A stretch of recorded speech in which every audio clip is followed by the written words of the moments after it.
बिस्मिल्लाहिर्रहमानिर्रहीम। अस्सलाम वालेकुम। क्या हाल है, कैसे हैं आप सब। आज मैं बना रही हूँ चपली कबाब। चपली कबाब बनाने के लिए मैंने ये कीमा लिया है और इसके साथ ये मैंने चिकनाई भी पिसवा ली है। ठीक है, ये देखिए इस तरह से ये कीमा निकलवा लीजिए और चिकनाई ज़रूर ऐड कीजिएगा। अच्छा, साथ में मैं इसमें ये हरा मसाला मिक्स कर रही हूँ। इसके अंदर प्याज, हरी मिर्चें, हरा धनिया है। ये इस तरह से हम इसमें ऐड करेंगे। अच्छा, इसमें ये देखिए मैंने कुटी हुई मिर्च ली है, नमक, लहसुन, अदरक, ज़ीरा, अनारदाने को मैंने हल्का सा चॉपर में इसको क्रश की तरह कर लिया है बारीक। ये अनारदाना इसके अंदर डलेगा।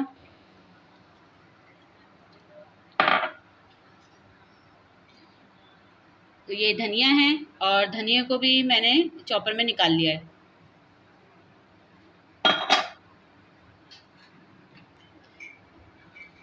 इसके अंदर 3 अंडे ऐड करूँगी। ये देखिए इस तरह से हम इसके अंदर अंडे ऐड करेंगे और साथ में इसके अंदर मैं थोड़ा सा दही ऐड करूँगी। ये देखिए इस तरह से ये दही डलेगा। 4 से 5 टेबल स्पून मैंने दही लिए हैं और इसके अंदर थोड़ा सा पिसा हुआ गरम मसाला, पिसी हुई काली मिर्च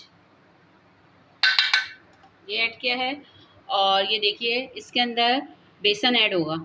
तो हम इसके अंदर ये इस तरह से बेसन को मिलाएंगे और सब मसालों को अच्छी तरह से मिक्स करेंगे। जितनी आपको ज़रूरत है बेसन उसी हिसाब से मिलाइए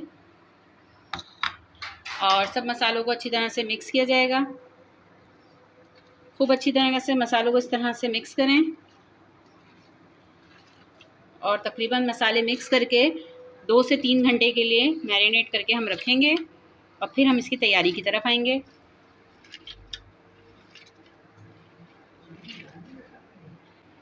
तो टमाटरों को हम इस तरह से बारीक बारीक चॉप करके मिक्स करेंगे, लेकिन मैंने टमाटर नहीं ऐड किए। तो अगर आप चाहें तो आप इसमें बारीक बारीक टमाटर भी ऐड कर सकते हैं।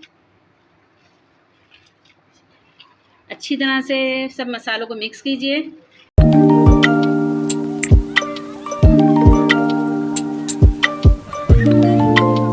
देखिए मैंने सब अच्छी तरह से मसाले इसके अंदर मिक्स कर दिए हैं। खूब अच्छी तरीके से इसको मसालों को मिक्स करें। तकरीबन 5 से 10 मिनट तक आप इसको मिक्स करें। अच्छी तरह मिक्स करने के बाद इसको आप 3 घंटे के लिए रख दीजिए और 3 घंटे के बाद इंशाल्लाह हम इसकी तैयारी की तरफ आते हैं।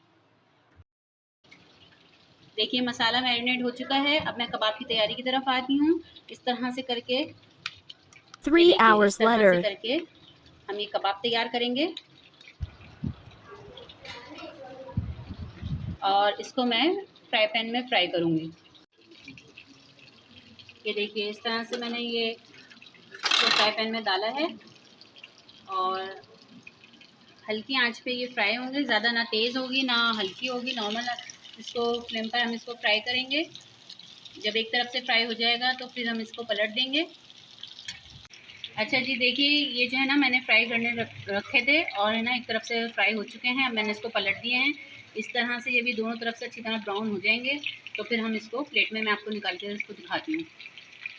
इस तरह से देखिए कबाब फ्राई हो चुके हैं और आप चटनी के साथ ज़रूर रेसिपी को ट्राई कीजिएगा और वीडियो को लाइक कीजिएगा, सब्सक्राइब कीजिएगा और कमेंट्स में मुझे बताइएगा आपको रेसिपी कैसी लगी। ओके जी, अल्लाह हाफ़िज़।